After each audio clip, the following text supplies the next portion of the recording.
Je laisse la parole à Emmanuel Goua, directeur adjoint de l'ADEME. Merci beaucoup. Bonjour à toutes, bonjour à tous. Alors, avant de vous emmener en 2050, je voudrais voir comment vous vous sentez là maintenant. Et quelle est votre vision du futur? Est-ce qu'à votre avis, compte tenu de la situation environnementale, énergétique, géopolitique, est-ce que le futur c'est foutu, ou le futur ne manque pas d'avenir, ou le futur c'était mieux avant? Alors, qui dit que le futur est foutu? D'accord. Je viendrai me voir à la fin. Le futur ne manque pas d'avenir? Merci. On va même mettre des avenirs au pluriel, puisqu'on va voir qu'il y a plusieurs façons d'atteindre un futur plus ou moins désirable. On pourra en débattre. Et qui dit que le futur c'était mieux avant? Ouais, je suis d'accord. Je suis d'accord, le futur c'était mieux avant. Moi, quand j'étais petit, on nous promettait qu'on aurait des voitures volantes qui polluent pas dans des villes avec pas d'embouteillage. On a raté un truc. Alors, pourquoi la transition? Je pense que là, c'est peut-être pas la peine de passer beaucoup de temps là-dessus. Le dérèglement climatique, le besoin d'atteindre la neutralité carbone, donc ça c'est vraiment l'objet de ce travail prospectif de l'ADEME, d'atteindre la neutralité carbone à 2050.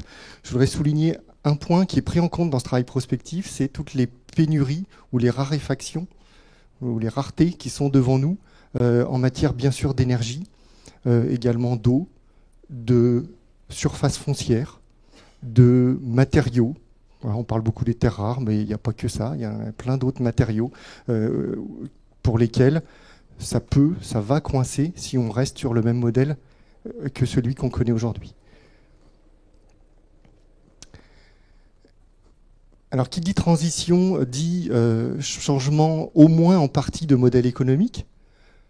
Donc, ça veut dire que dans notre système économique tel qu'on le connaît aujourd'hui, il va y avoir des gagnants, il va y avoir des perdants. Les perdants, ils n'ont pas forcément envie d'être perdants, donc ils se défendent. Certains se défendent à la régulière, puis d'autres nous balancent des pots de banane. Ce que j'appelle les pots de banane, c'est les fake news, que vous avez forcément tous rencontrés à un moment ou à un autre. Alors, on ne va pas toutes les faire, parce que sinon il nous faudrait 2 jours. Mais pour voir déjà les idées reçues, c'est intéressant de se poser des questions assez générales sur où on en est dans le monde de la transition énergétique. Et là, on va faire un focus sur la production d'électricité. Donc, à votre avis, sur les 4 dernières années à l'échelle mondiale, quelle filière de production d'électricité a fait l'objet des plus forts investissements? Donc là, on est en milliards de dollars investis par les États, les opérateurs énergétiques, etc. Alors, le solaire, l'éolien, l'hydraulique, le charbon, le nucléaire, qui vote pour le solaire photovoltaïque, qui serait la filière qui se développe le plus dans le monde, et donc qui capte finalement le plus de capacité d'investissement des opérateurs aujourd'hui. Donc, combien on est? 1, 2, 3, 4, 5, 6, 7... Ouais, les bras sont pas très hauts, hein, donc je vois qu'il y en a qui hésitent, qui doutent un peu quand même. Hein. 7... Qui vote pour l'éolien? 1, 2, 3, 4, 5. Qui vote pour l'hydraulique? Ok. Qui vote pour le charbon? 1, 2, 3, 4, 5, 6, 7. Et qui vote pour le nucléaire? 1, 2, 3, 4, 5, 6, 7, 8, 9, 10, 11, 12. J'arrête de compter parce que ça me déprime. Eh bien, ils sont dans l'ordre. Ils sont dans l'ordre. Aujourd'hui, sur le système électrique planétaire, si on peut l'appeler comme ça, les capacités de production qui sont ajoutées sont d'abord photovoltaïques, ensuite éolien, ensuite hydraulique. Il y a le gaz qui vient s'intercaler avec le charbon à peu près au même niveau, et le nucléaire est plutôt dans les derniers. Donc c'est quand même une bonne nouvelle pour les énergies renouvelables au niveau mondial. Ça veut dire tout simplement que ce sont devenues les filières de production d'électricité les moins chères. C'est aussi simple que ça.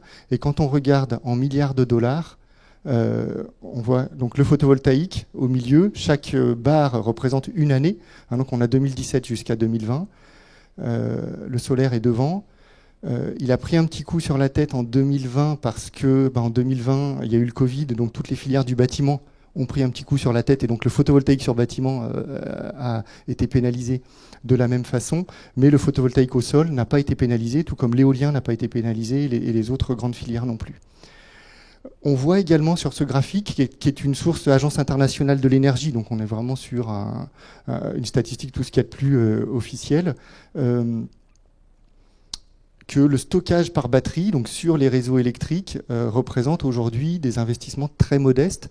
Donc ça montre aussi, alors encore une fois à l'échelle planétaire, que ce fort, voire très fort développement du solaire photovoltaïque, qui va continuer à s'accélérer, et de l'éolien, n'engendre pas de besoin de stockage.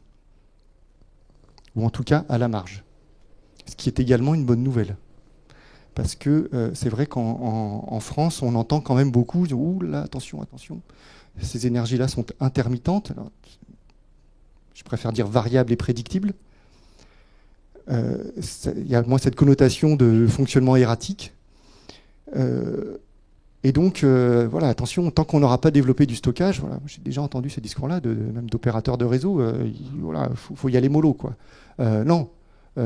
L'étude publiée en 2019 par RTE et l'ADEME nous dit que d'ici à 2035-2040, si tant est qu'on soit sur une projection où on atteindrait 80%, voire plus, de taux d'énergie renouvelable dans le mix électrique, voilà, à partir de 2035-2040, il va falloir se poser sérieusement la question du stockage, mais pas avant. Donc notre enjeu pour les années qui sont devant nous, c'est bien de développer ces énergies et pas de se poser des questions technico-philosophiques sur le stockage.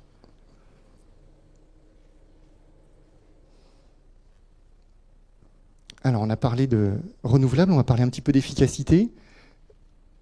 Alors là, on va donner les mauvais points. Je vous donne 1 kWh d'électricité. À votre avis, avec quel moyen de transport vous allez parcourir la plus faible distance, le moins de kilomètres?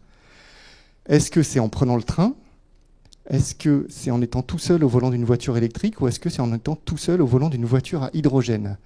Alors, qui dit qu'il va moins loin avec le train pour cette même quantité d'électricité au départ? Vous êtes tous potes avec la SNCF. Ok, qui dit qu'il va moins loin au volant d'une voiture électrique? Hein? Qui dit qu'il va moins loin avec une voiture à hydrogène? Ah, j'ai bien fait de venir.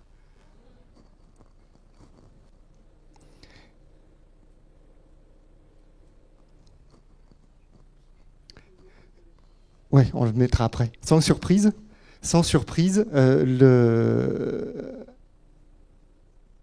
la voiture à hydrogène est peu performante, a un mauvais rendement, parce que on prend de l'électricité, on le transforme en hydrogène, on met cet hydrogène dans la voiture, on le retransforme en électricité au travers d'une pile à combustible, et ensuite on alimente les moteurs électriques. Donc forcément, et à chaque fois qu'on transforme, on perd un tiers. Donc à la fin, on a perdu les 2 tiers, donc on est 3 fois moins bon que si on avait mis dans une batterie qui a un rendement à peu près de 90%. Alors ça ne va pas complètement dédouaner les utilisateurs de voitures électriques, parce que le train reste bien meilleur en termes d'efficacité énergétique. Et ça, c'est une moyenne, ça veut dire que ça compte également le train de 23 heures où on est tout seul dans le wagon.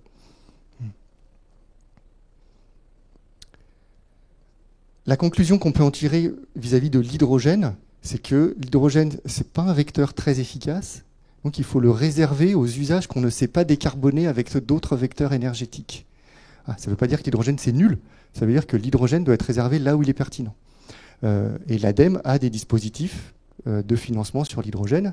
On n'a pas de problème avec ça, on n'a pas d'état d'âme, on finance des usages et de la production d'hydrogène, mais pour les usages spécifiques qu'on ne sait pas décarboner autrement. Donc autrement dit, il n'y a pas d'aide sur le véhicule individuel. Le véhicule utilitaire léger, il y a encore des discussions, mais il est probable qu'il n'y ait plus d'aide, parce que les équivalents à batterie ont des rendements bien meilleurs, et même en coût global pour l'utilisateur, aujourd'hui l'hydrogène n'est pas pertinent pour ces usages-là. Pour terminer de montrer que le match est plié, Toyota a vendu à peu près 3000 Mirai, qui est la seule voiture à hydrogène sur le marché aujourd'hui, accessible au grand public. Tesla a vendu, ou va bientôt vendre, sa millionième voiture. Voilà. Et encore meilleur que le train, ce qui permet de montrer que la sobriété nous amène finalement à une autre vision de l'efficacité, puisqu'avec 1 kWh qu'on va mettre dans sa batterie de son vélo électrique, on va faire 150 km. Ce qui permet aussi d'arrêter d'avoir le rouge au front devant un écolo pur jus, parce qu'on a mis une batterie sur son vélo électrique. Voilà. Tout vélo électrique qui évite une automobile, il n'y a vraiment pas à rougir, il n'y a pas de discussion sur la pertinence en termes de bilan environnemental de cet usage. Par contre, oui, d'accord, un vélo musculaire, c'est encore meilleur. Ça, on est d'accord.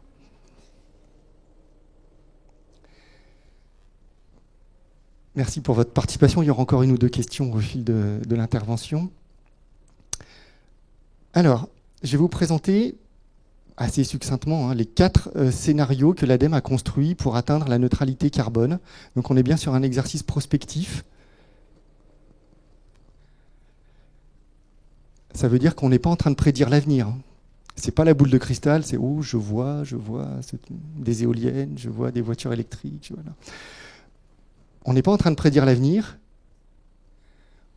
On a un objectif dans la stratégie nationale bas carbone d'atteindre la neutralité carbone à 2050. Ça veut dire qu'à 2050, il faudra que l'ensemble de nos émissions de gaz à effet de serre soient inférieures au puits et donc à notre capacité de captage et de stockage du CO2, enfin des gaz à effet de serre en général, que ce soit des puits naturels, les forêts, les prairies, etc., ou que ce soit des puits artificiels avec des systèmes de captage et voire de stockage dans des poches géologiques. Comme aujourd'hui on stocke du gaz naturel, on pourrait stocker demain du CO2 pour éviter qu'il parte dans l'atmosphère.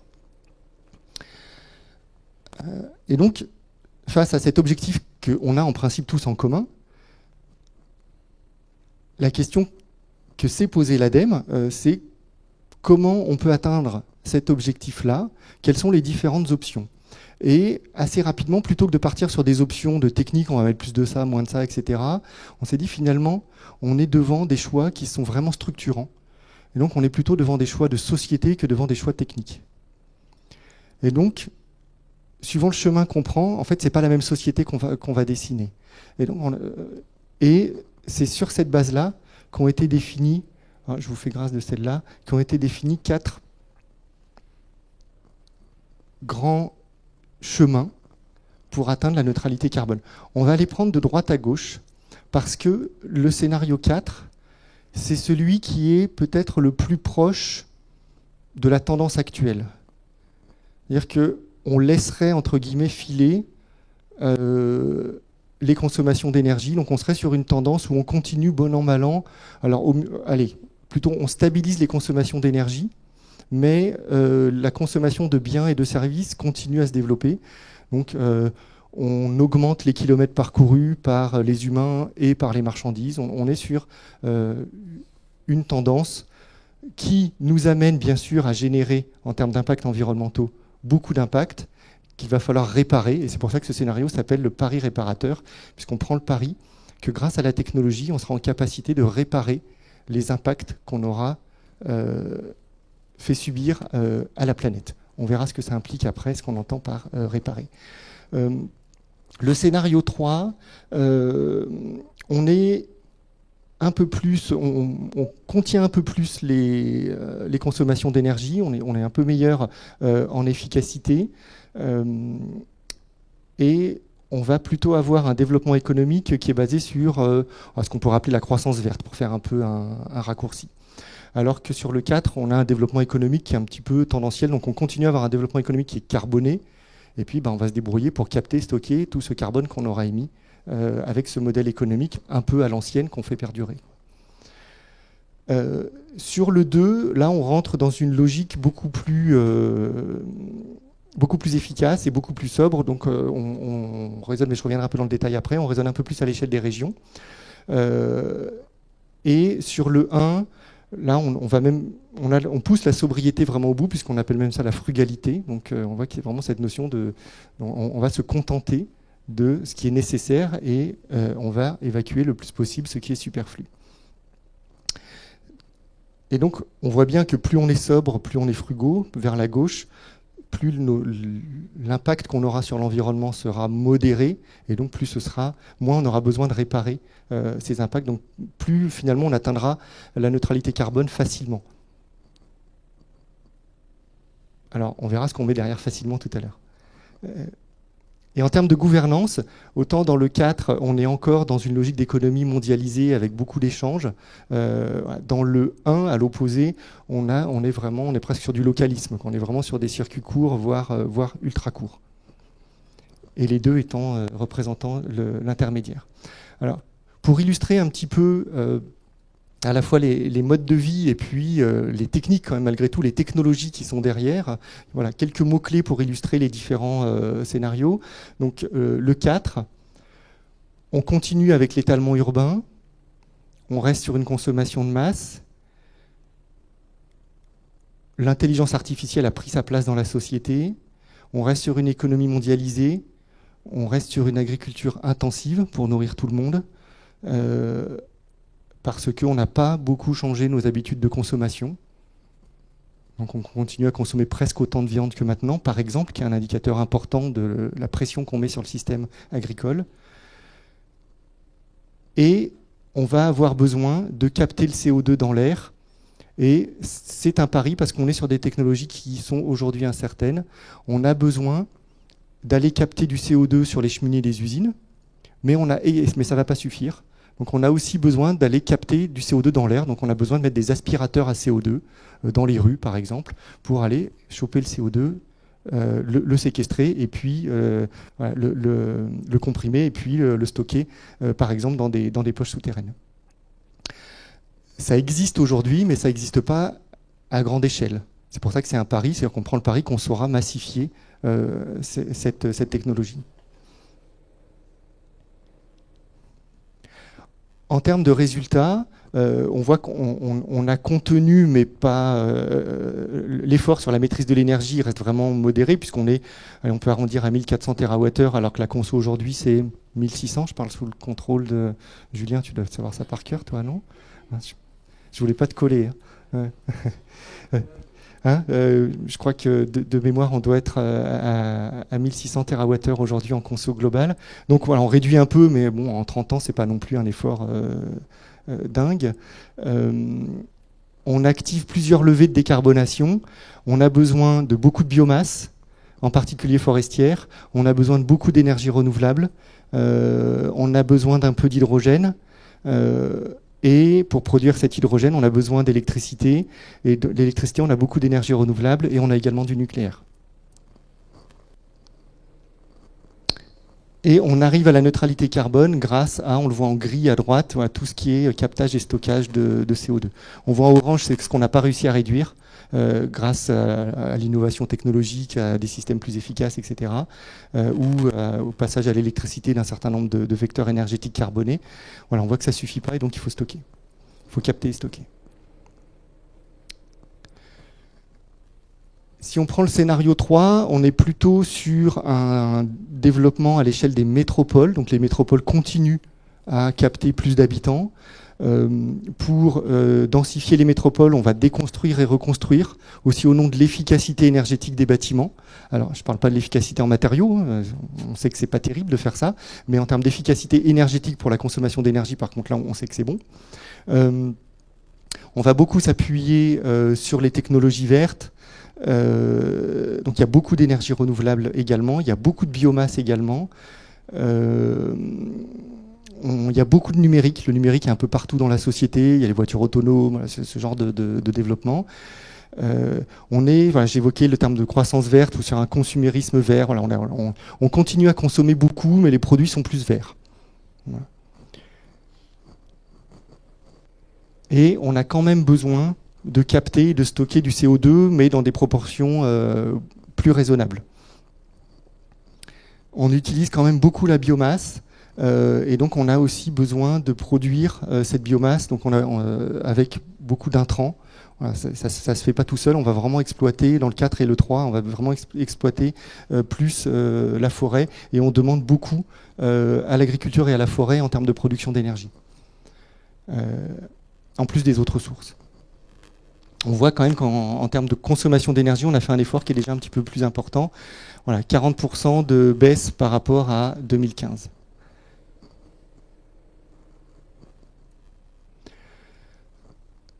Dans le scénario 2, on est plutôt donc, sur de la sobriété, c'est-à-dire qu'on va réduire notre niveau de consommation de biens et de services de manière générale pour avoir des modes de vie qui sont plus soutenables. On est plus sur une économie du partage, on va moins se déplacer, on va relocaliser aussi la gouvernance, il y a plus de coopération entre les territoires. On relocalise de l'industrie et on utilise la fiscalité pour réorienter aussi les modes de consommation et les maîtriser.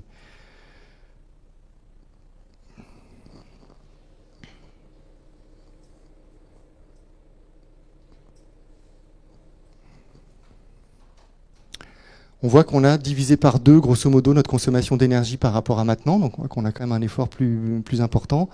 À noter qu'en termes de consommation d'énergie, c'est le seul, enfin avec le 1 qu'on verra après, scénario qui respecte la loi de 2015. Puisque la loi sur la transition énergétique de 2015 nous dit division par 2 de la consommation d'énergie finale d'ici à 2050.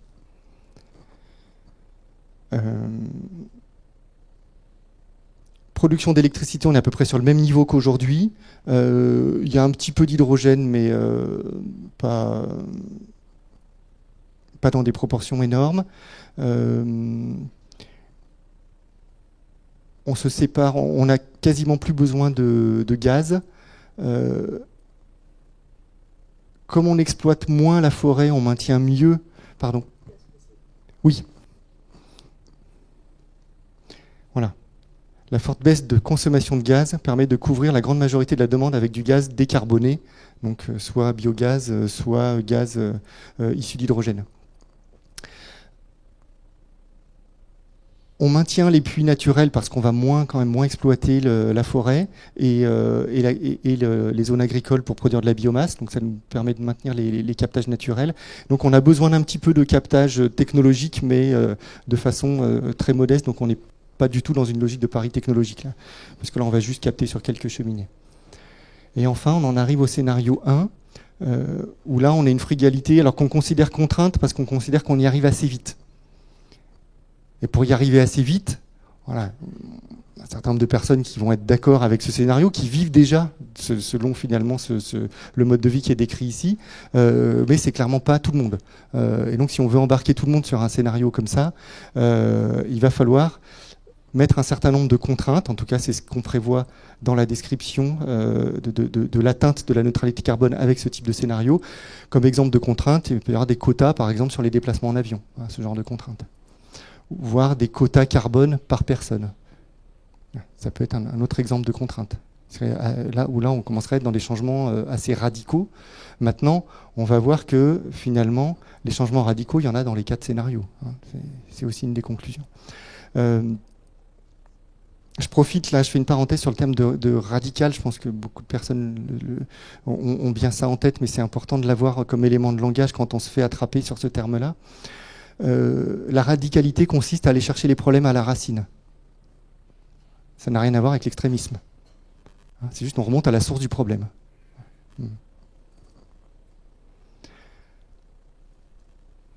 Donc je l'ai évoqué tout à l'heure, on est dans presque du localisme, de circuits très courts, du low-tech.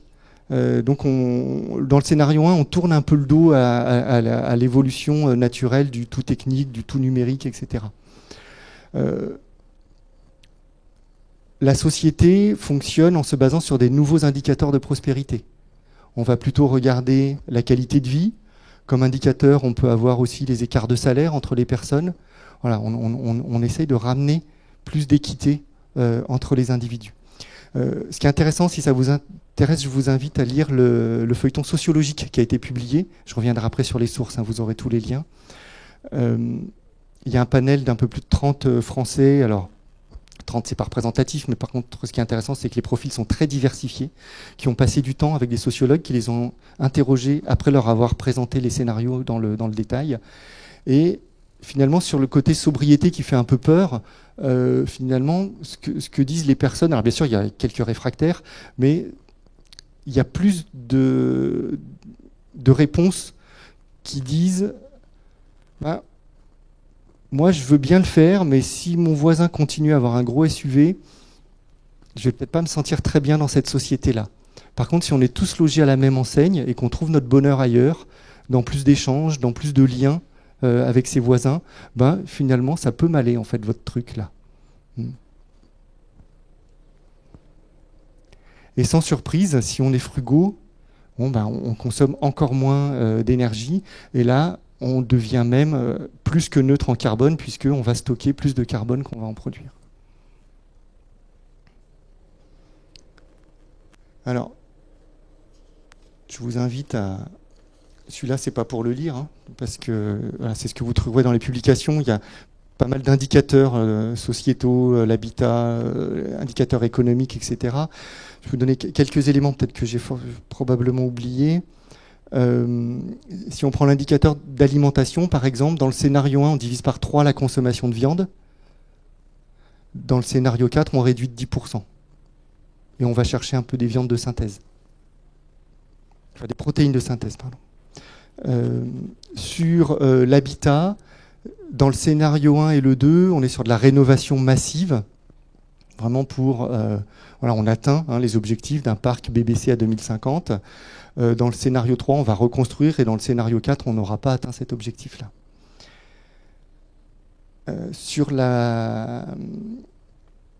Pour illustrer aussi cette économie un peu du partage dans le scénario 1 et le scénario 2, dans le 2 et le 1, par exemple, plutôt que de construire une salle des fêtes, une nouvelle salle des fêtes sur une commune, on va se dire, bah tiens, dans 3 ans, on a besoin de refaire l'école, on va en profiter pour faire un local au sein de l'école, qui servira pour l'école en semaine et qui servira de salle des fêtes le soir et le week-end.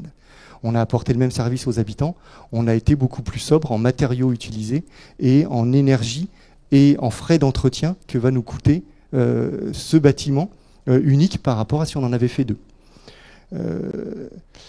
Dans le 1, on va encore plus loin parce qu'on tend vers une disparition des résidences secondaires. Voilà. On considère que les résidences secondaires, c'est trop de matériaux utilisés, trop de consommation d'énergie pour un usage trop peu efficace.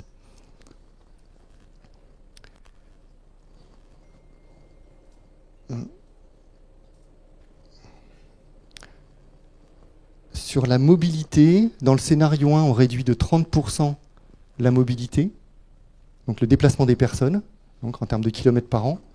Dans le 2, on réduit de 17%. Dans le 3, on augmente de 13%. Et dans le 4, on augmente de 28%. Donc là, c'est très contrasté en termes de mobilité. On verra tout à l'heure avec un petit quiz ce que ça veut dire moins 30%. Eh bien, transition toute trouvée.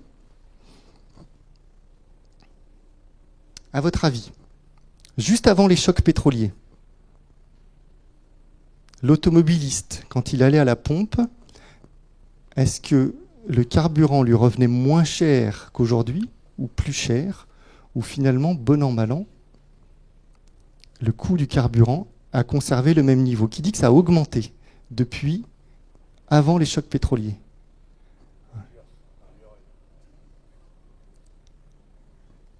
Bah oui. Bah, je sais pas, on ne peut pas ouvrir sa télé à 20h sans qu'on nous dise qu'il y a un problème de pouvoir d'achat avec l'essence, donc ça a forcément augmenté. Je sais pas, vous n'êtes pas d'accord avec ça? 5, 6, à tout casser? Alors, qui dit que ça a baissé?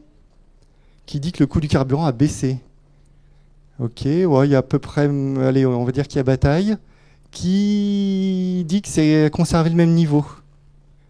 Ah. Ouais, il y a beaucoup de centristes en fait. Il y a quelques ne se prononcent pas aussi, j'ai noté.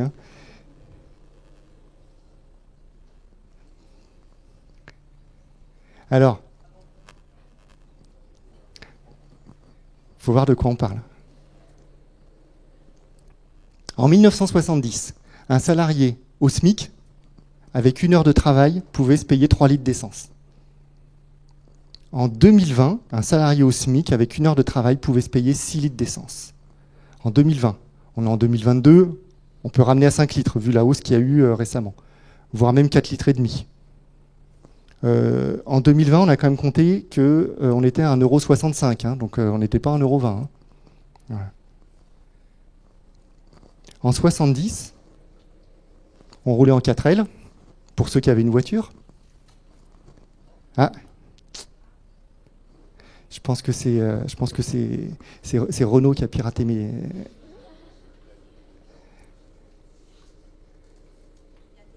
Ouais, je veux bien.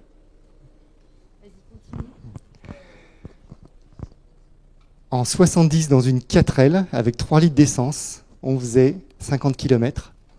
En 2020, dans une Clio, avec 6 litres d'essence, on fait 130 km. Donc ça veut dire que le pouvoir d'achat, en termes de capacité à parcourir des kilomètres au volant de sa voiture, entre 1970 et 2020, a été multiplié par plus que 2. Arrivé en 2022, on peut dire x2. Parce qu'on a bouffé la marge depuis quelques mois là. C'est intéressant quand même. Intéressant. Mais du coup, qu'est-ce qui s'est passé ?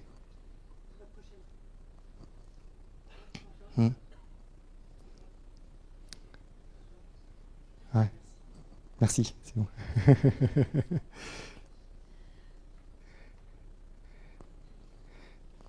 Dans les années 80, on a commencé à avoir des voitures un peu plus confortables que les 4L.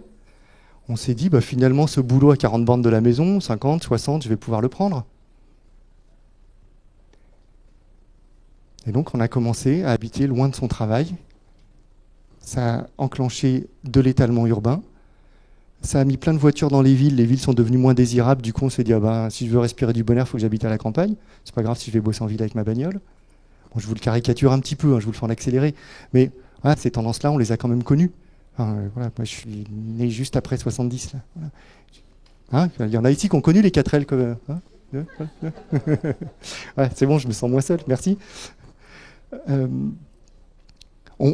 Jamais on aurait fait 80 bornes le matin pour aller bosser en 4L. C'était juste pas possible, on serait arrivé lessivé, la tête comme un panier. Voilà, donc personne ne faisait ça.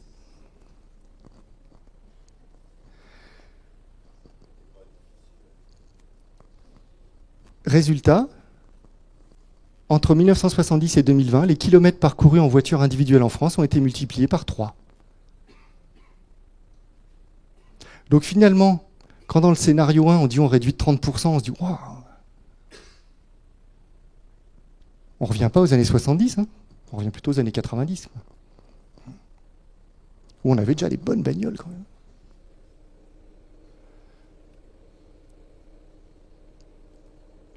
Alors, quelques enseignements clés, et puis j'ouvrirai sur d'autres travaux prospectifs que bien sûr je connais moins, mais c'est intéressant de voir les points de convergence. Il n'y a pas de chemin évident. Il n'y a pas de chemin plus facile. En gros, pour ceux qui font un peu de montagne, il n'y a que des faces nord, quoi. Et puis, la pente est raide, il faut partir tout de suite.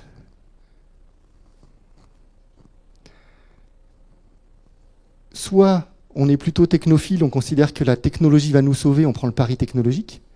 Soit on considère qu'on va être capable d'une intelligence locale, de plus de solidarité, de plus de partage, de plus de frugalité, et on fait un pari finalement sur l'humain. Dans les deux cas, c'est un pari. Le 1, c'est un pari sur l'humain, le 4, c'est un pari sur la technologie. Entre les deux, le 2 et le 3 paraissent a priori un peu plus faisables. Ça ne veut pas dire qu'ils sont faciles.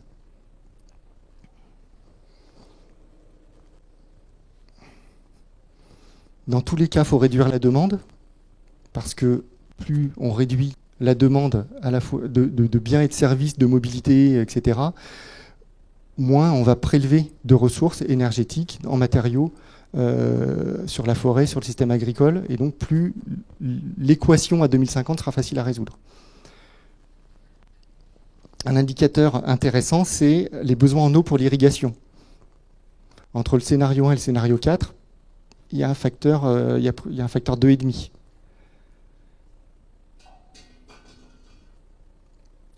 Dit autrement, on voit que sur le scénario 4, ça passe, si tant est que la technologie soit au rendez-vous, mais qu'en termes de résilience, on sera quand même meilleur dans le 1 ou le 2. Ça va sans dire, mais c'est intéressant à souligner. Alors, quelques enseignements clés qui nous concernent particulièrement dans le cadre d'une agence locale de la transition énergétique, incontournable sur la demande. À part le scénario 4, on est moins bon. Sinon, dans les 3 scénarios, il faut absolument qu'il y ait une baisse importante des consommations d'énergie dans les bâtiments. On a une baisse des besoins de déplacement. Là, c'est un petit peu plus marqué, surtout sur le 1. On a une baisse de consommation de la viande qui est quand même d'1 tiers dans le scénario 3, voilà, et de 10% dans le 4. Les conséquences dans le 4, on continue à importer du gaz en espérant que ce sera du gaz décarboné, parce que nos voisins auront fait une transition peut-être plus forte que nous. Il faut capturer et stocker du CO2, et on l'a évoqué sur les besoins d'irrigation. Un petit focus sur les contraintes de matériaux. Vous ne laissez pas embarquer par « oulala, mais le solaire, l'éolien, il y a plein de terres rares, on ne va jamais y arriver, etc. » Il y a un souci de matériaux, notamment pour le lithium, sur les batteries des véhicules électriques. C'est-à-dire que dans le scénario 4, le 3 de mémoire, il faudrait vérifier, comme on est un peu sur du tendanciel, on va électrifier le parc, et donc, bon an, mal an, on garde nos 30 millions de véhicules individuels aujourd'hui, on les passe à l'élec. Ce faisant, on a besoin annuellement d'aller capter 10% de la production mondiale actuelle de lithium, alors qu'on représente 1% de la population mondiale. On est dans un vrai choix de société, quoi, de se dire c'est là qu'on va. Par contre, pour les éoliennes et pour le solaire, quand on regarde l'ensemble des matériaux, que ce soit le verre, l'aluminium, l'acier, et même le peu de terres rares qu'il y a dans les éoliennes offshore seulement avec le néodyme, en fait, on est sur quelques pourcents des besoins. Donc, ces filières-là vont subir la hausse des prix des matériaux, mais elles ne vont pas la provoquer. C'est vraiment important de ne pas faire l'amalgame.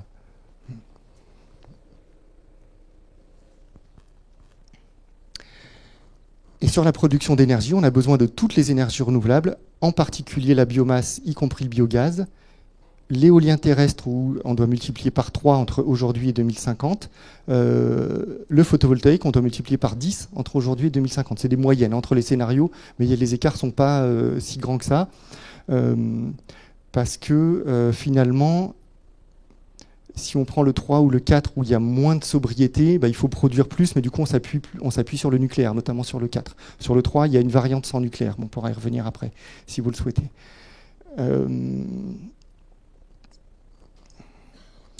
Si on zoome sur la région Auvergne-Rhône-Alpes, cet objectif de x3 sur l'éolien terrestre, en principe, c'est ce qu'on a dans le SRADET d'ici à 2030. Hein, puisque de mémoire, on doit être à 700 MW aujourd'hui, et l'objectif à 2030, c'est 2500. Alors, la marche paraît haute. La Somme, ils sont presque à 2000 MW installés pour un seul département. Pour toute Auvergne-Rhône-Alpes, on est à 600 ou 700. Mon point de vue, c'est que pour le moment, on n'a pas fait l'effort à hauteur de notre potentiel.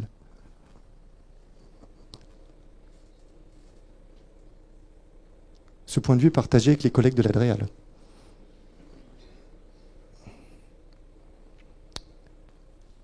Un petit zoom sur l'hydrogène, c'est intéressant de voir que dans le scénario où il y a le plus d'hydrogène, qui est le 3, l'hydrogène représente 6% du mix énergétique. Voilà. Hein, donc en lien avec ce qu'on s'est dit au début, voilà, l'hydrogène, c'est un vecteur intéressant, utile, mais sur un créneau restreint. Si on compare avec d'autres exercices prospectifs, RTE, Negawatt, le Shift Project,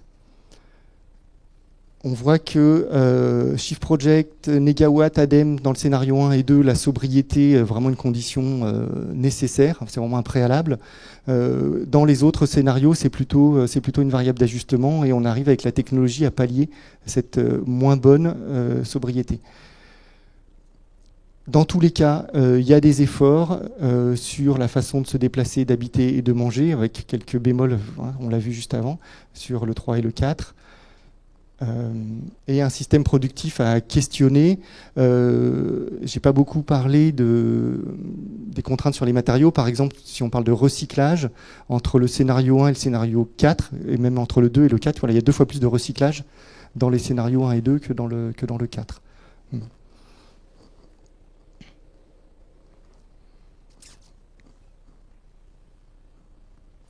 Il faut que tous les secteurs travaillent. C'est plus difficile sur l'agriculture, mais l'agriculture fera aussi sa part dans les scénarios, notamment sur la biomasse. Il faut augmenter nos puits de carbone, que ce soit naturel ou technologique, suivant les choix, et il y a des interrogations sur les puits technologiques. Tous les scénarios, globalement, sont basés sur une électrification d'un certain nombre d'usages. Alors, pas tout, hein, on continuera à consommer d'autres sources énergétiques, mais l'électricité est quand même le grand gagnant de la transition énergétique, hein, globalement.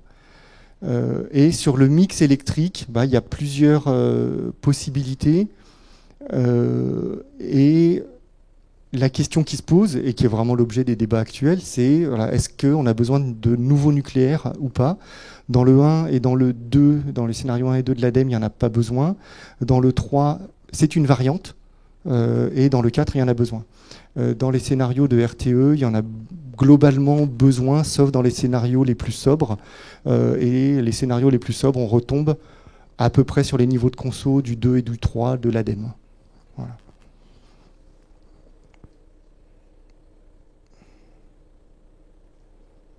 Bon, je pense que ça, on l'a dit. Allez, dernière question, et puis après on peut passer au débat.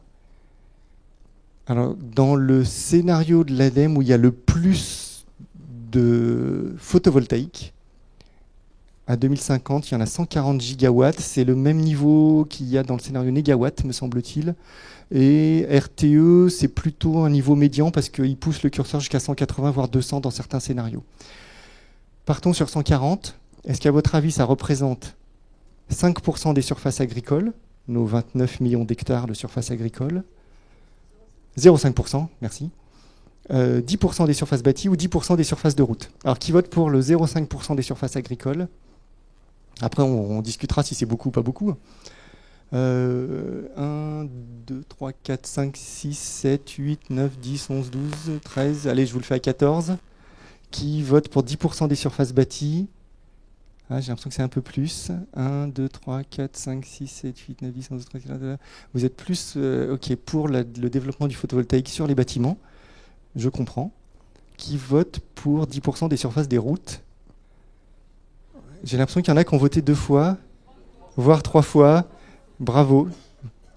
Vous m'avez démasqué, c'était un hommage à l'école des fans. Tout le monde a gagné.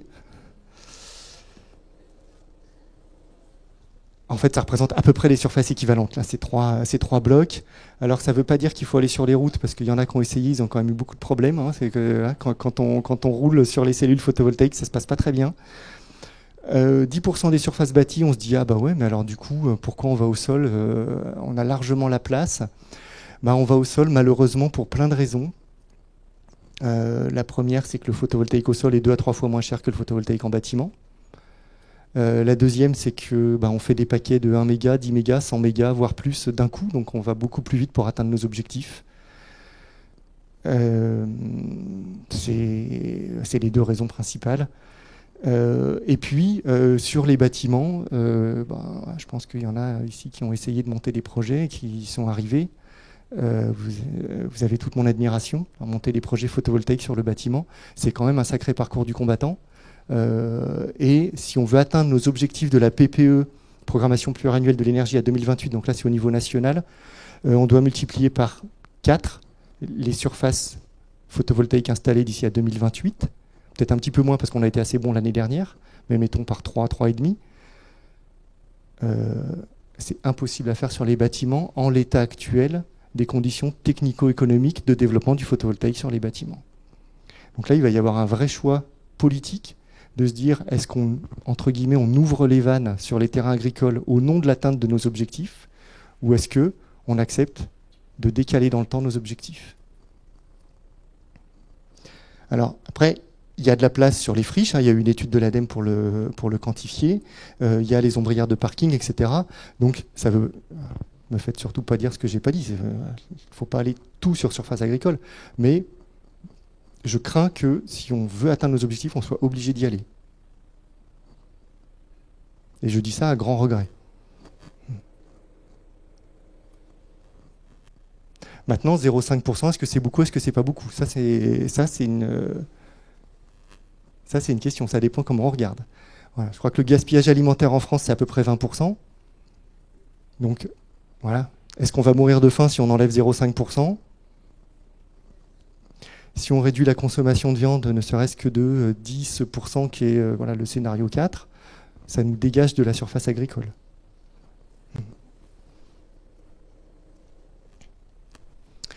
Bien sûr, ce travail pose plein de questions. Jusqu'où on est capable d'aller dans la sobriété? Jusqu'où on est capable d'y aller collectivement, sans que la société s'éclate en mille morceaux? Est-ce qu'on peut s'appuyer uniquement sur les puits naturels de carbone? Est-ce que sur le bâtiment, on est capable de combiner réduction des consommations d'énergie, sans trop bouffer de matériaux, sans que ça coûte trop cher, tout en attaquant la précarité énergétique? Qu'est-ce qu'un régime alimentaire durable? Et puis, comment, jusqu'où on peut relocaliser de l'industrie et voir quelle industrie? Voilà. Pour ceux qui veulent aller plus loin, il y a beaucoup de ressources sur le site transition2050.adem.fr.